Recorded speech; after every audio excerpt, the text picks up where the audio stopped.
Okay, this will be the non-live version of this. My name is James Wigderson. I'm the author of Life Under Construction newsletter. You can follow it at jameswigderson.com by clicking on the button there that says become a member, and it'll tell you how to become a subscriber. My newsletter comes out every Monday and Thursday. We're going to have a special issue tomorrow, Thursday. When I say special, I mean that it's going to be a very interesting newsletter. There was a story in the New York Times today, I was quoted in it, about updating on the fake elector scheme and the role of Mr. Ken Chesebro, a Wisconsinite who's actually close to the whole Trump campaign and part of the fake elector scheme. And the interesting thing about it is he used a fake name. He called himself Badger Pundit to try to influence a number of conservatives in Wisconsin to support the effort to try to overthrow the results of the 2020 presidential election. I was one of those people he tried to influence. I was the editor of Right Wisconsin at the time, and editor and owner of Right Wisconsin. And to the extent that we had some influence on conservative thinking in Wisconsin, Mr. Chesebro used to reach out to me on different issues. It's going back as far as the Vukmir-Nicholson U.S. Senate primary, for example. He reached out to me on that. He once asked me what wine my wife and I were drinking. It was all an attempt to woo me for different causes that he had, and I had absolutely no idea who he was.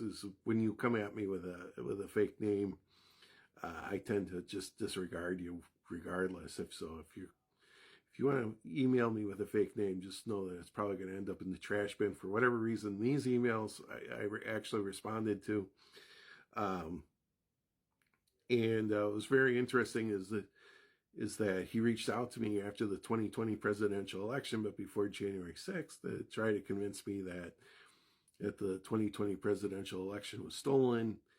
We had some email exchanges, and I basically told him, don't bother sending me this stuff. I'm not interested. The election wasn't stolen. It's not. I'm not going to change my mind on that subject.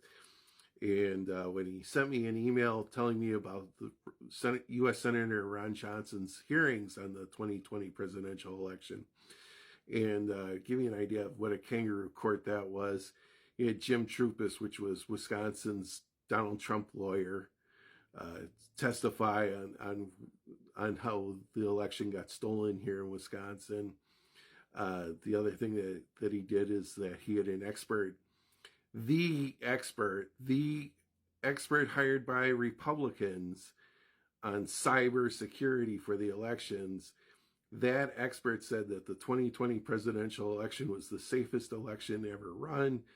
And of course, Ron Johnson then lied about that and said that this guy couldn't claim that the election wasn't safe. No, the guy couldn't claim that the election wasn't safe from manual type fraud, but he told them flat out, as far as cybersecurity went, and from foreign interference, it was the safest presidential election ever. But, Ron Johnson couldn't help himself and had to lie on behalf of Trump.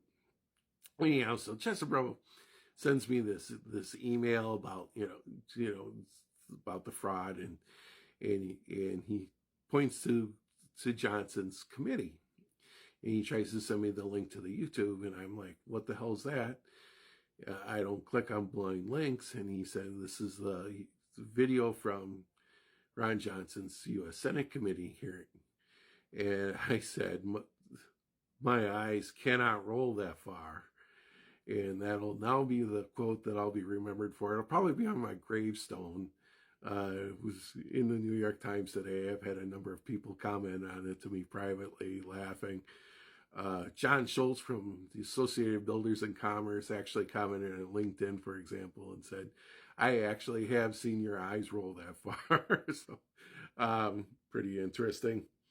Anyhow, but as funny as all that is, we have to remember what this was all about. It was January 6th, and the Republicans were actually trying to undermine the 2020 presidential election results, even though Joe Biden won Wisconsin by over 20,000 votes. They were trying to seriously, basically overthrow the government. It was a coup attempt in its own slow moving way. And they had January 6th in mind. They were going to obfuscate all the issues and make it difficult for Mike Pence to preside over certifying the election.